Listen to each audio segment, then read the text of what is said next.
বাংলাদেশ চলচ্চিত্র উন্নয়ন কর্পোরেশন বিএফডিসির নতুন ব্যবস্থাপনা পরিচালক হিসেবে নিয়োগ দেওয়া হয়েছে মাসুমা রহমান তানিকে। সম্প্রতি জনপ্রশাসন মন্ত্রণালয়ের উপসচিব আবু সালেম মোহাম্মদ মাহফুজুল আলম স্বাক্ষরিত এক প্রজ্ঞাপনে এ তথ্য জানানো হয়। এতে বলা হয়, the film development corporation act 1957 এর ধারা 9 ও 9D অনুযায়ী মাসুমা রহমান তানিকে অন্য যে কোনো পেশা, ব্যবসা কিংবা সরকারি, আধা সরকারি, বেসরকারি প্রতিষ্ঠান, সংগঠনের সঙ্গে কর্মসম্পর্ক পরিত্যাগের শর্তে যোগদানের তারিখ থেকে 3 বছর মেয়াদে বাংলাদেশ চলচ্চিত্র উন্নয়ন কর্পোরেশনের ব্যবস্থাপনা পরিচালক পদে চুক্তিভিত্তিক নিয়োগ প্রদান করা হলো। আমি যেন এখানকার সবাইকে নিয়ে আমরা যেন আমাদের সেই দুরবস্থা কাটিয়ে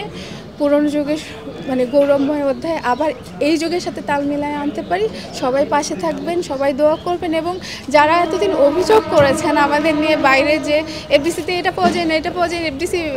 এটা সমস্যা, ওটা সমস্যা, এফডিসির সমস্যাগুলো আমরা সবাই মিলে কাটানোর চেষ্টা করব, উন্নয়নের চেষ্টা করব, কিন্তু আপনাদেরও যেন আমরা সবসময় পাশে পাই